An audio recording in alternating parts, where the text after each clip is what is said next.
साथ का महीना है ना, जितने यहाँ बैठे और जितने आस्था चैनल पर सुन रहे और जितने फेसबुक यूट्यूब पर कथा श्रवण करना, प्रयास करना, बैसाख के महीने में मिट्टी के पात्र में जो रात्रि भर जल रखा हो, मिट्टी के पात्र में अगर आपके पास में घड़ा हो, हंडा हो, नी हो, तो दिया हो, दीपक हो, कुल्लड़ हो, कोई भी तुम्हारे पास में जो मिट्टी का पात्र, उसमें जल भरना।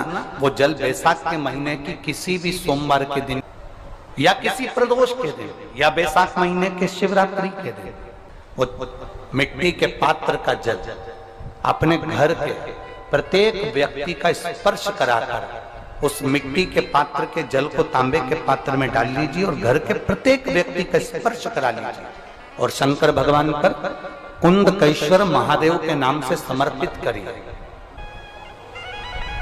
कभी जीवन में पीछे पलट कर देखने की जरूरत नहीं पड़ेगी। आप जाकर जल चढ़ाएंगे। आप भी बना लो एक नियम कि बैसाख महीने की शिवरात्रि मुझे भी शंकर भगवान को अपने दिल की बात कहते हुए, अपने मन की बात कहते हुए, रोग मुक्ति के लिए, कार्य सिद्धि के लिए, धन वैभव संपदा के लिए, समृद्धि के लिए मुझे भी जल चढ़ा, मैं भी जल चढ़ा। एक लोटा पानी शिव जी को, उसमें बेलपत्र डालने के बाद हेड लें, उस जल को या कोई मिट्टी का सकोरा हो, बर्तन हो, घड़ा हो, कलश हो, उसमें भरा हुआ रखा हो, वो तांबे के पात्र में डाल लो, उसको ले जाकर चढ़ाओ। और एक और चीज का ध्यान रखना,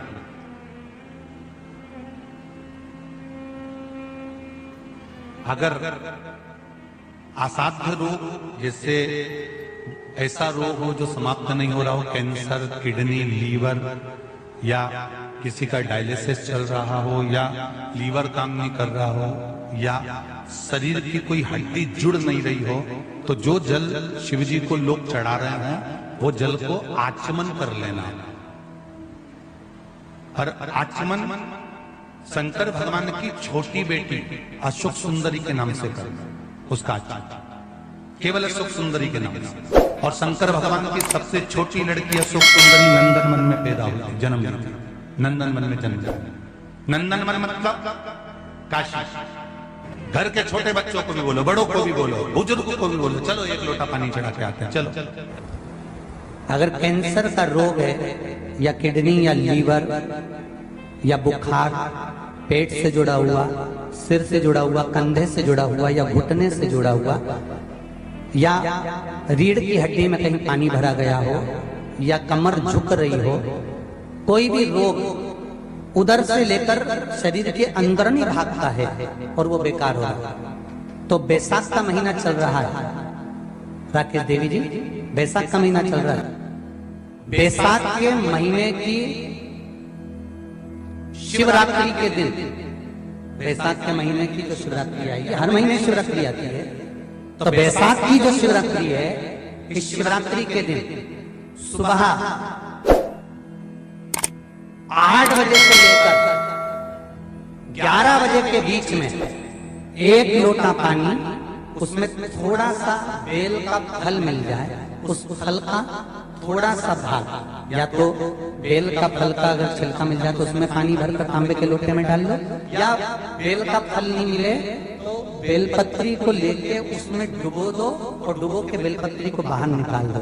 वो पानी भगवान शंकर को शिवरात्रि के दिन, बैसाख महीने की जो शिवरात्रि है, बैसाख के महीने में प्रत्येक महीने शिवरात्रि आती है, बैसाख के महीने की शिवरात्रि के दिन सुबह 8 बजे से लेकर 11 बजे के बीच में शंकर भगवान को अपना रोग और बीमारी का बोलकर शंकर भगवान को जल समर्पित कर आ जाओ। बाबा पर विश्वास रखकर चढ़ाना, धीरे धीरे ठीक हो जाओ। शिव पे भगवान शिव की सुबह के समय जाकर, और अगर बेलपत्री का पानी नहीं मिले तो मिट्टी के पात्र का पानी, आपको कथा में कहा है, मिट्टी के पात्र का पानी, वो भी शंकर भगवान को समर्पित कर सकते। जल बैसाख के महीने में शंकर पर शीतल जल समर्पित कर देने से शरीर के रोग समाप्त हो जाते हैं, वो रोग टिकता नहीं। शीतल और अगर शीतल जल का दर्शन करना हो तो कभी महाकालेश्वर अभियाल, कभी आप लोग लाइव दर्शन करते हो महाकाल के, तो महाकाल के दर्शन करेंगे तो वैशाख महीने में 5-5 घड़े मिट्टी के महाकाल राजा के ऊपर बांध दिए जाते हैं जल चढ़ाने के लिए। कभी आप लोग चकलेश्वर महादेव जाए मथुरा वृंदावन में गिरिराज जी की परिक्रमा, चकलेश्वर महादेव पे 5-5 मिट्टी के घड़े शिव जी के ऊपर बांध दिए जाते हैं। कभी काशी जाएं तो वहां पर मिट्टी का घड़ा शिव जी के ऊपर रख दिया जाता है। क्यों? क्योंकि वो मिट्टी के पात्र का जल जब बैसाख के महीने में शिव पर गिरता है तो जो उस जल को समर्पित करता है वो रोग से मुक्त हो जाता है, बड़ी बीमारी में घिरता नहीं।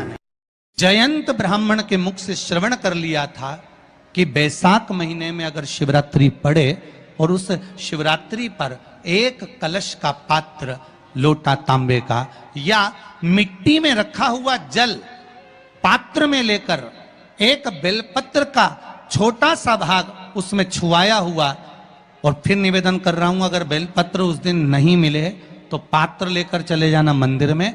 मंदिर में शंकर जी पे तो बेलपत्र चढ़ी होगी ना, अरे बोलो तो जरा, चढ़ी होगी ना। उसी बेलपत्र को धोकर फिर जल के पात्र में उसको छुआकर फिर शंकर भगवान को भाव से, दिल से जो चाहते हो, धन वैभव संपदा सत्ता या रोग से मुक्ति, चाहे उदर से जुड़ी हो। हाँ, एक चीज का ध्यान करना, अगर संपदा के लिए, विवाह के लिए या विद्या के लिए या अन्य चीजों के लिए आप शिव जी को जल चढ़ा रहे हो तो उसके जल को उठाकर नहीं लाना है। और अगर रोग के लिए जल चढ़ा रहे हो कि मुझे ये तकलीफ है, घर में ये बीमारी चल रही है या रोग चल रहा है या किडनी का या लीवर का या कैंसर का या ब्लड प्रेशर का, तो जो जल तुमने समर्पित करा उसको लेकर आकर आचमन भी करना। कौन से दिन? जम के बोलो जरा। शिवरात्रि। शंकर कह रहे हैं, माँ उमा से, माँ पार्वती से मेरा महेश कह रहा है, मेरा बाबा भोलेनाथ, मेरा बाबा विश्वनाथ, मेरा त्रिकालदर्शी कैलाशी अविनाशी कह रहा है कि हे पार्वती,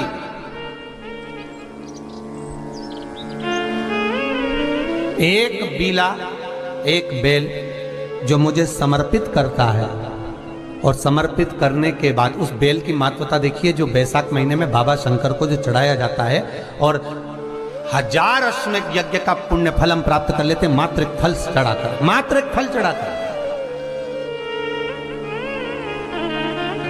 हे पार्वती,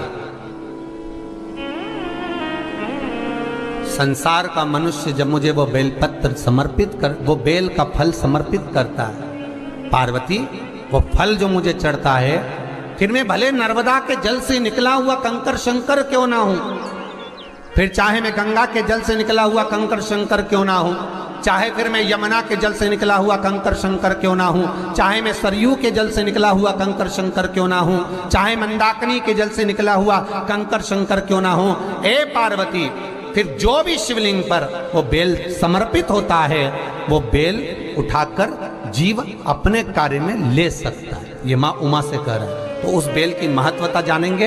अब अपन उस बेल को जानने के लिए वापिस स्कंद पुराण में चले, तो स्कंद पुराण में लिखा हुआ है कि जो बेल बैसाख के महीने में शंकर को चढ़ाया जाता है वो बेल का फल उठाकर रख लिया जाता है। बैसाख के महीने में उस चढ़े हुए, बाकी के आपको बेल का फल खाना हो तो बात दूसरी, पर चढ़ा हुआ जो बेल का फल है वो पूरा बैसाख नहीं खाना। बैसाख के बाद में अगला जो महीना आए उस महीने के अंदर उस फल के अंदर का गुर्दा निकालकर उसको सुखा लीजिए, और सुखाकर जिस व्यक्ति को पत्थरी की बीमारी हो और जिस व्यक्ति को पेट में बहुत भोजन पचता ही नहीं है, पूरा शरीर पाचन क्रिया बेकार हो गई, उस व्यक्ति को केवल 7 दिन तक शंकर पर चढ़ा हुआ वो बेलपत्र प्रदान कर दीजिए। पत्थरी भी बाहर और पाचन क्रिया भी ठीक, जिंदगी भर तकलीफ नहीं। उस बैसाख में उस फल की इतनी महत्वता बाबा भोलेनाथ स्कंद पुराण, लिंग पुराण, नर्मदा पुराण, पद्म पुराण के अंतर्गत, शिव महापुराण के अंतर्गत वर्णन कर, उसकी महत्वता है। वो बेल का फल साधारण नहीं हो सकता। अब मंदार का जो पुष्प होता है, आंकड़े का जो फूल होता है, एक सफेद कलर का भी होता है और एक गुलाबी कलर का भी होता है। देखा है आप लोगों ने? बोलो, जम के बोलो, देखा है ना? गुलाबी कलर का जो पुष्प होता है वो आप मंदार का, आंकड़े का जो गुलाबी कलर का पुष्प होता है, आप टीवी पे देख रहे होंगे, एक सफेद देख रहे होंगे, एक मंदार का गुलाबी फूल, नीला कलर का फूल देख रहे होंगे। जो नीला कलर का जो पुष्प होता है, गुलाबी कलर का जो आंकड़े का फूल होता है, प्रयास करना।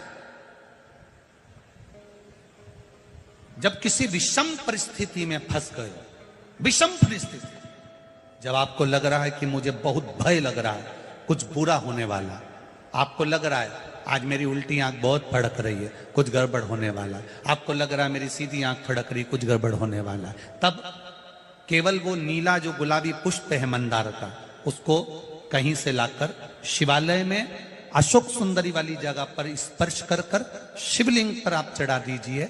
आपकी विषम परिस्थिति कैसी भी होगी वो रास्ता बनाकर बाहर निकल जाएगी। आपको फंसना नहीं, परेशान नहीं। मंदार आंकड़ा, सफेद आंकड़े का पुष्प भी भगवान शिव को समर्पित होकर, जैसे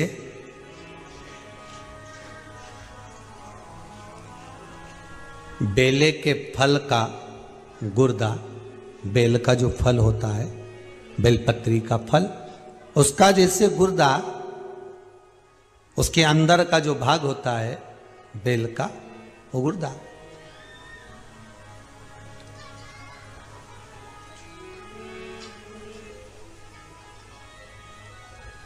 उसको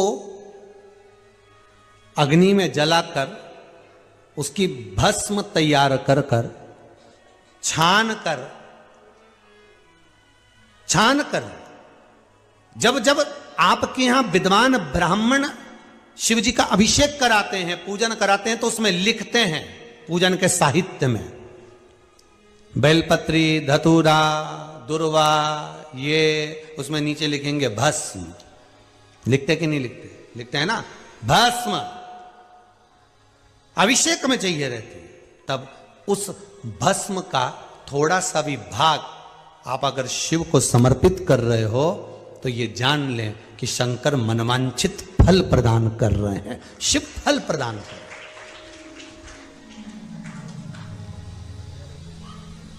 महाराज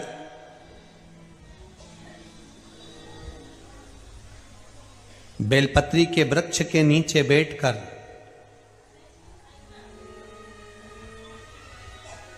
हाथ में एक बेलपत्र का पत्ता रखकर आप पंचाक्षर मंत्र नमः शिवाय, ओम नमः शिवाय या श्री शिवाय नमस्तुभ्यम या महामृत्युंजय मंत्र का स्मरण कर रहे हो, पर डंडी का भाग अपनी ओर, बेलपत्र की बीच वाली पत्ती का भाग बीच वाली उंगली की ओर रखकर अगर आप स्मरण कर रहे हैं और अपनी कामना कर कर बेलपत्री के वृक्ष के नीचे बैठकर उस पत्ते को सम्मुख रखकर बाबा से विनय कर कर एकांत में उस बेलपत्री के वृक्ष की छांव में, बेलपत्री के वृक्ष की छांव आप कामना कर कर उस पत्ते को शंकर भगवान के ऊपर समर्पित कर रहे हैं, तो ये जान कर रखें कि पार्वती और शिव का मिलन करवा रहे हैं और अपनी मनवांछित फल कामना पूर्ण करवा रहे हैं। क्योंकि शिव और पार्वती का जब मिलन होता है, शंकर पार्वती जब एक दूसरे के सम्मुख में होते हैं, शिव और पार्वती जब एक दूसरे के सामने अपने बच्चों के कारण एक दूसरे के सम्मुख में आते हैं, तो उनके चेहरे पर प्रसन्नता का भाव आ जाता। वो फल, मनवांचित फल की कामना आप जिस कामना के लिए कर रहे हैं, विवाह के लिए, नौकरी के लिए, सर्विस के लिए, व्यापार के लिए, रोग मुक्ति के लिए, आप जिस कामना से कर रहे हैं, ईश्वर महादेव, जो व्यक्ति पथभ्रष्ट हो जाए, जैसे मदिरा के नशे में पड़ गया, कहीं जुए में पड़ गया, कहीं मांसाहार में पड़ गया, कहीं व्यसन में पड़ गया, कहीं गलत काम में अगर कोई जा रहा है, तो श्रंभेश्वर महादेव के नाम से काली तिल भगवान शिव को समर्पित करी जाती है। महाराज काली तिल को वापस उठाकर ले आते हैं। उसी काली तिल को जो मदिरा का नशा करने वाला होता है या जो गलत व्यसन में डूबा हुआ होता है, उसको वो सुबह के समय अगर नहीं खाता तो भोजन के साथ उसको दिया जाए। श्रंभेश्वर महादेव, एक बेलपत्री का भी बहुत अच्छा प्रयोग है श्रंभेश्वर महादेव का। मदिरा पीने वालों के लिए, मांसाहार, व्यसन में, जुए में, पेशावृत्ति में, पर नारी में, गलत जगह पर जो डूबे रहते हैं उनके लिए। पहले की कथा में उसका वर्णन किया है बेलपत्री पर। श्रम्भेश्वर महादेव, एक बार सब बोलेंगे, कौन से महादेव? श्रम्भेश्वर महादेव। फिर जम के बोल लो एक बार, श्रम्भेश्वर महादेव। जब हमारे घर में क्रोध बढ़ता है या कोई गलत कार्य में जाने लगता है तो श्रम्भेश्वर महादेव का हमें शरणागति लेना चाहिए, श्रम्भेश्वर महादेव का पूजन करना चालू कर देना चाहिए।